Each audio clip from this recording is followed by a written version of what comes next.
Hey young lady, what happened to your bravado from earlier? A group of 10 mobsters surrounds us, all grinning maliciously. What's going on? Who are you guys? My boss, Cindy, glares at them desperately.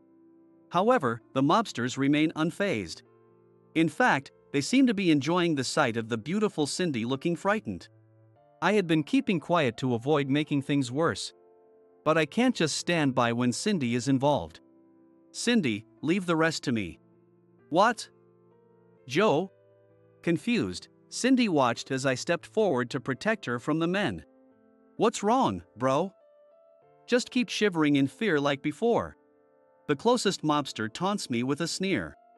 What's up? However, they seem surprised that I won't move. I got a message for your boss. What?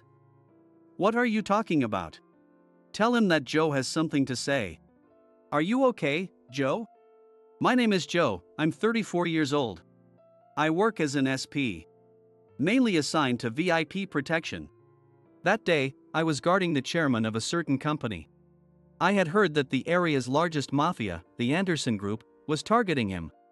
We were on high alert, guarding him, but the opposition still made their move. They tried to take out the chairman using sheer numbers, attempting to slip past our guard. We managed to prevent their plans at the last moment. But then one man decided to fulfill his duty without regard for his own safety. I reacted just in time, but things didn't end up well for me. Hey, why did you even save me? The man targeting the chairman looked down at me in disbelief. He hadn't expected to survive himself. But after saving the chairman, I had thrown myself in the way to protect him too. Because of that, here I am. I lay on the ground, unable to move. Hey, why did you save me too? It's natural. Protecting people is my job. Even me? You didn't seem to have any intention of running, did you? No, not anymore. Then there's no problem. But? The man looks towards the chairman. Indeed, he had targeted and tried to execute his plan. It's not for us to decide your guilt. The court will decide that with paper and ink. To me, it's all the same. The chairman and you. Sorry, thank you. Overwhelmed, the man collapsed to his knees and started sobbing. Meanwhile, I'm reaching my limit, struggling to stay conscious. Lying on the asphalt road, the rain that started falling cleansed my face. Soon my eyelids became heavy, and it seemed I had fallen asleep. Good job with the VIP protection. Sometime after the VIP protection ended, I was called in by my boss, Charles. Charles was praising me, but his expression seemed somber. Your left leg, it doesn't look too good. Yes. I can walk slowly, but... Charles's gaze was fixed on my left leg. When I had saved the man, I had injured my left leg. I could drag it along, but it was enough to interfere with daily activities. Of course, running was out of the question. Continuing work as an SP seems difficult for you now. That's true. We could offer you a desk job. Charles had a troubled look on his face. A friend of mine runs a company. Maybe I should introduce you? Would that be okay? They're actually short on sales staff, so they'd welcome as many as possible. I see. But there's a bit of a problem. A problem? The workplace is near the Fuller Union, under the control of the Anderson Group. I see. I had managed to protect the VIP from the Anderson Group's plots. In other words, I was one of the people who had caused their plan to fail. Would it be a bother if I went there? No, the Fuller Union is small, and it's not something to worry about too much. I see. Just, as a precaution, I'd prefer if you didn't mention your former SP role. I understand. That's thoughtful of you. If you're okay with these terms, I'll go ahead and talk to them. What do you think? No problem at all. I'm actually grateful for your help with my career transition. No. We would have liked you to stay, but it can't be helped. That's too generous of you. I'll email you the details later. Yes, thank you very much. I bid farewell and left Charles's office. The heavy door closed with a solid sound. Suddenly, I strongly felt that I was really leaving the SP service. Joe, have you gotten used to the job? As I was preparing for a sales role, my boss Cindy asked me. She is my boss, very beautiful with a dignified face. Interestingly, she's younger than me. In fact, the department I was assigned to was full of younger people. I was the newest and the oldest among them. Yes, thanks to you. That's good to hear. Cindy smiled happily. She was very caring and kept an eye on me. Hey, old man, don't dawdle. It takes you enough time to walk as it is. While talking to Cindy, I heard an annoyed voice from behind. Turning around, I saw my senior, Tyler, standing there. Apparently, he's the president's son. His arrogant attitude is quite noticeable, especially in how he speaks to me. Tyler, be nice to the newbie. Yeah. But is he really a newbie at his age? Even after Cindy's comment, Tyler still had a smirk on his face. Cindy tried to admonish him further. But no matter what she said, it seemed unlikely that Tyler would change his ways. Well, I'm off to sales then. So, I decided to quickly get out of Tyler's sight. After finishing my sales preparations, I left the sales office. Ah, yes. Good luck, Joe. Yes, I'll do my best. With Cindy's encouragement, I headed out to sales. Hello. My name is Joe, and I represent Johnson Systems. I was assigned to develop new clients. Having to visit stores I had never been to before made this sales task quite challenging. It seems Tyler had suggested this task. Cindy and others opposed it, but in the end, we had to comply. Apparently, Tyler gives such sales tasks to every new recruit. Probably, no one expects any contracts to be signed, but I intended to give it my all. What's this? A sales pitch? I entered what seemed to be a privately owned restaurant. An elderly woman came out from the back of the restaurant, looking quite bothered. It was too early for the lunch rush, so there were no customers. I won't buy anything you're selling, whatever it is. What are you trying to sell me? No. I just thought I'd stop by to introduce myself today. The elderly woman was very wary. It seemed she wasn't interested in listening for long, so I shouldn't overstay my welcome. I handed her my business card and was about to leave right away. Oh. Your light seems to be flickering. Just as I was about to leave after greeting her, the light in the restaurant flickered off momentarily. It came back on, but the fluorescent light seemed to be dying. I noticed a new LED light propped up in the corner of the restaurant. It looked like she had planned to replace it but seemed troubled. I bought this LED light, but I don't really understand it. Yeah, it can be confusing. But you just need to fit it in, it's pretty straightforward. Is that so? Yes, I can change it for you. Do you have a ladder?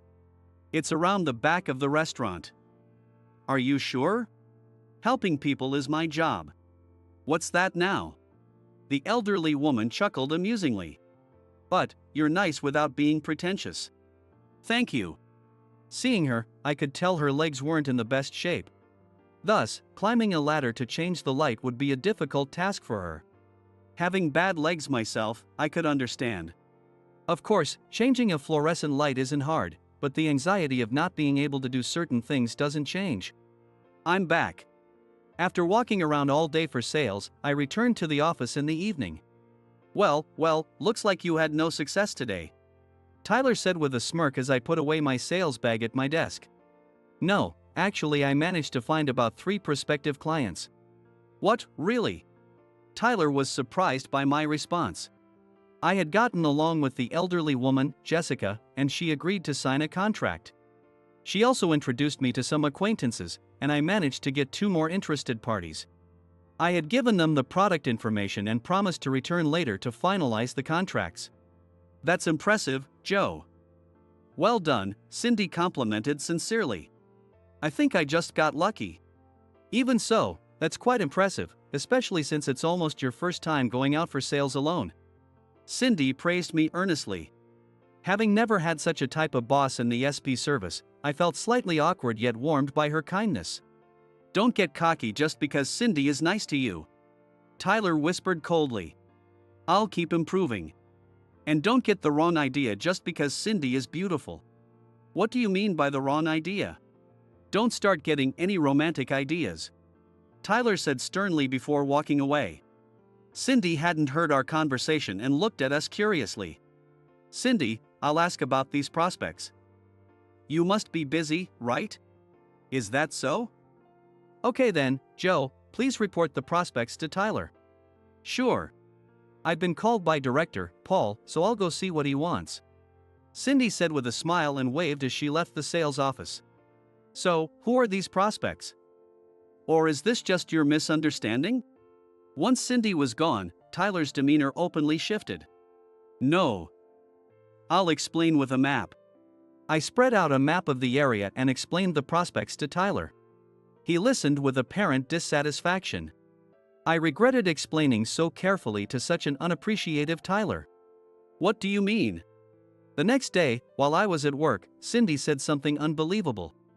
"I don't really understand either, but..." Apparently, I had received rejections from all 3 of my prospective clients. I could understand the other 2, but I had never expected Jessica to reject me. "You probably pushed them too hard, didn't you?" Tyler laughed mockingly. "That couldn't be true. Jessica herself had brought up the contract first. I'll go and talk to them." "But Joe, they've already refused."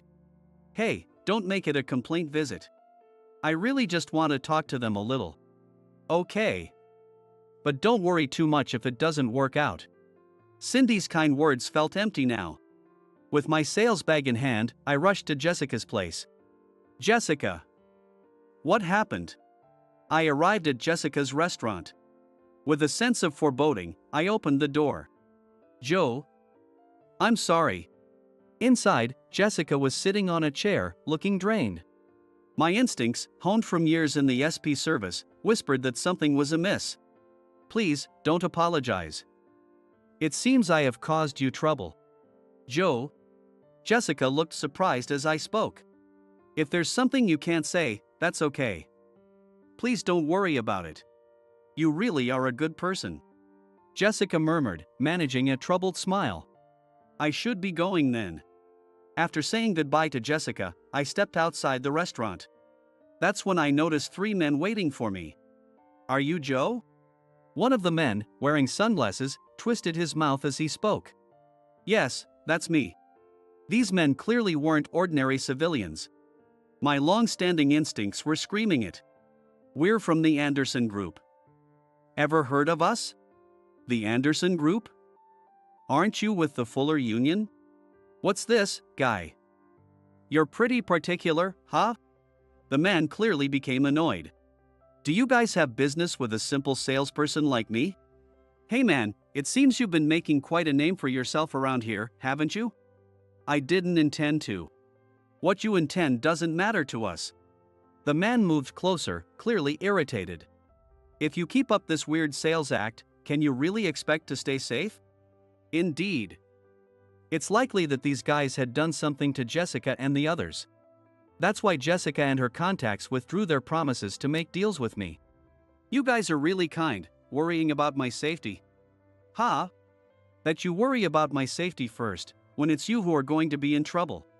I spoke calmly, causing the man with sunglasses to step back. "What's with this guy? Is this bad?" I might have spoken too sharply, but I'm no longer in the SP service. Getting involved with the mafia could bring trouble to the company. I apologize for speaking out of turn. I offered my apology. Yeah. You should have been like this from the start." The man in sunglasses seemed relieved. "What should I do then?" "Huh? Oh. Just stop with the cocky sales tactics." "Cocky sales? What does that mean exactly?"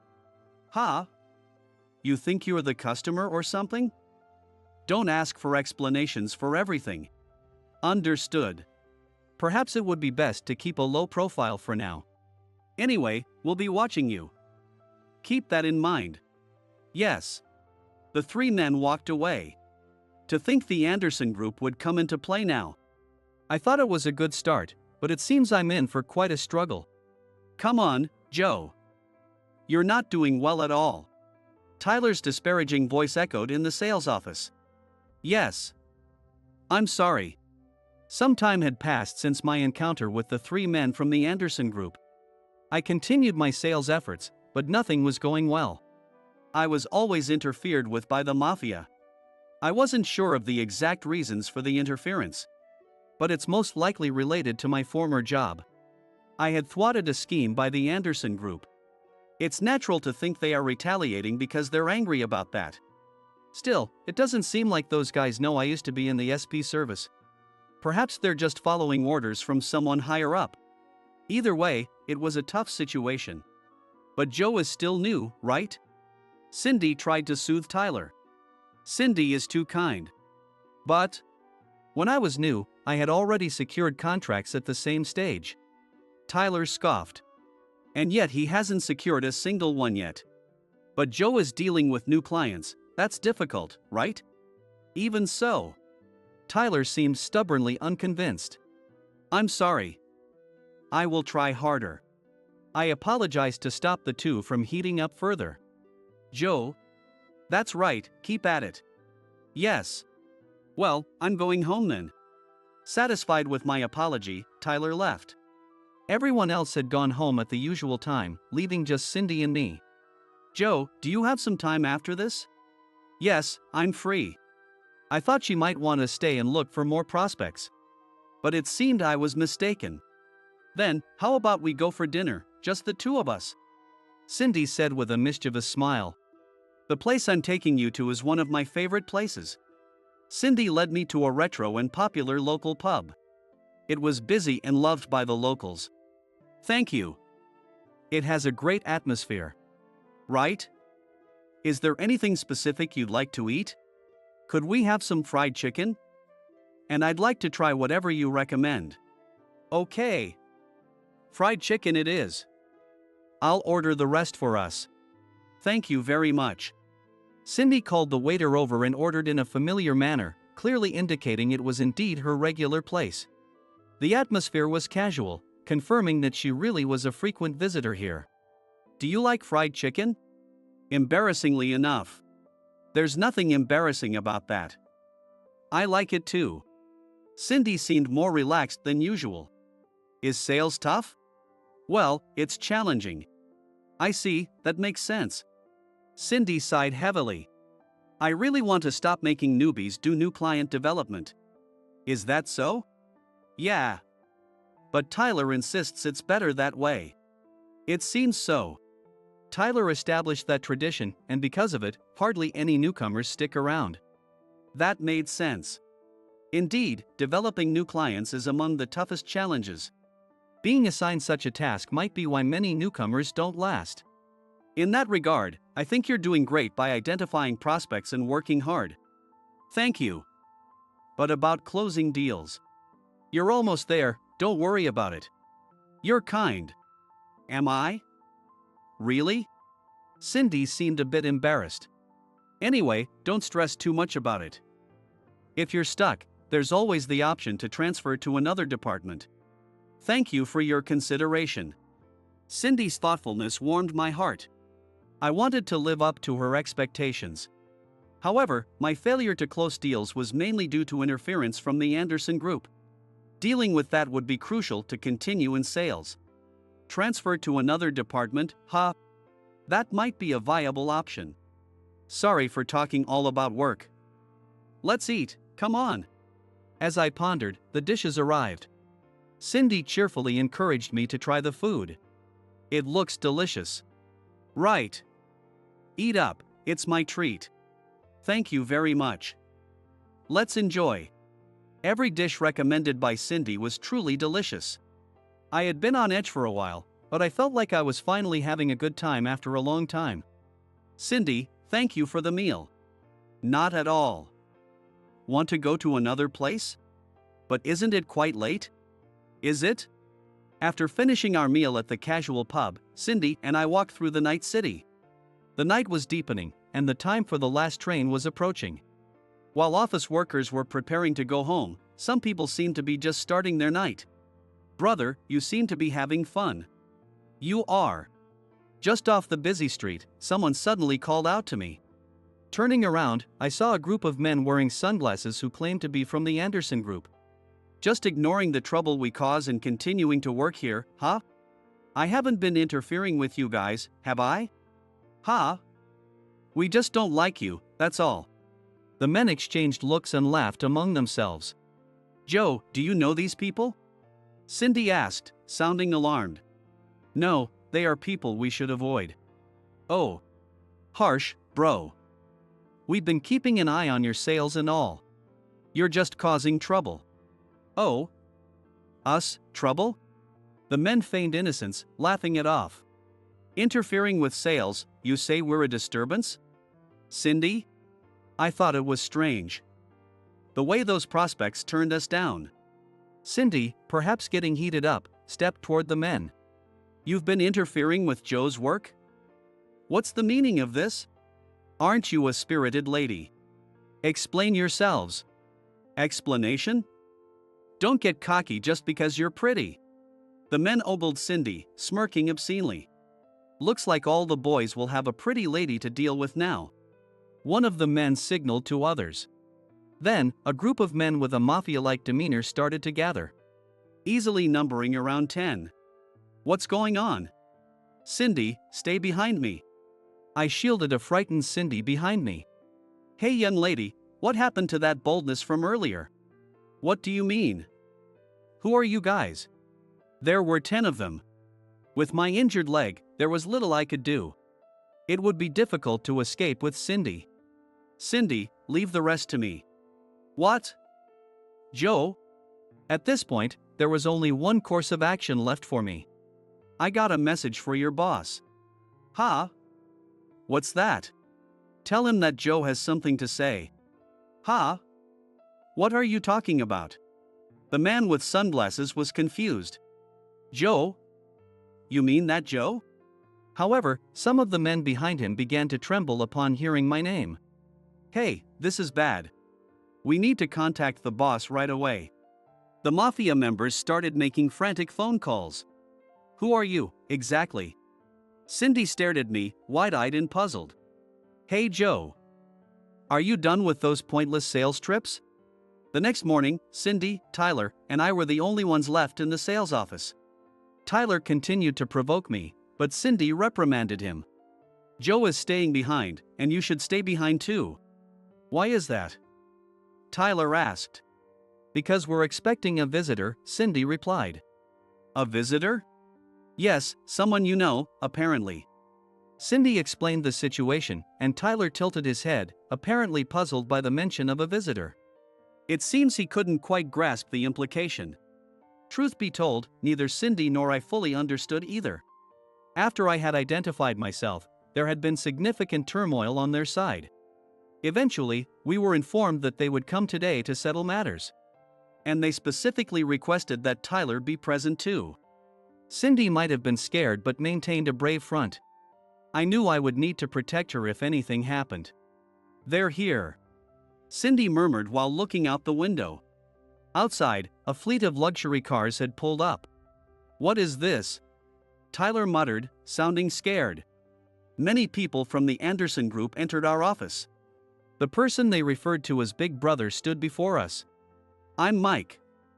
Nice to meet you, he said, greeting us surprisingly casually. I'm Cindy. Pleased to meet you, she responded. Quite a beauty, aren't you? Mike remarked. No, Cindy struggled, seemingly overwhelmed by the atmosphere. It seems our associates have been causing you some trouble. Mike commented and signaled to his subordinates. Then, 3 men timidly stepped forward. Hey, senior. Tyler blurted out suddenly. He clamped his mouth shut in shock, but it was probably too late. Those 3 were the ones interfering with my sales. These 3 guys were just underlings hanging around the Fuller Union. Weren't they part of the Anderson group? No, it seems they were acting on Tyler's orders, pretending to be from the Anderson group. Well, that's something. They are fearless indeed. Come on, explain this. Prompted by Tyler, the man in sunglasses let out a faint voice. Okay, I understand. The man in sunglasses glanced briefly at Tyler. Actually, Tyler asked us to disrupt the newbies' sales. What? Apparently, he didn't like that the newbie was doing better than him. Tyler, what's this all about? Cindy asked Tyler. That's nonsense. I never said that. Tyler quickly denied it. So, you guys were lying? No, we only speak the truth. However, when confronted by Mike, the men vehemently denied it. Seems so, buddy. Ah.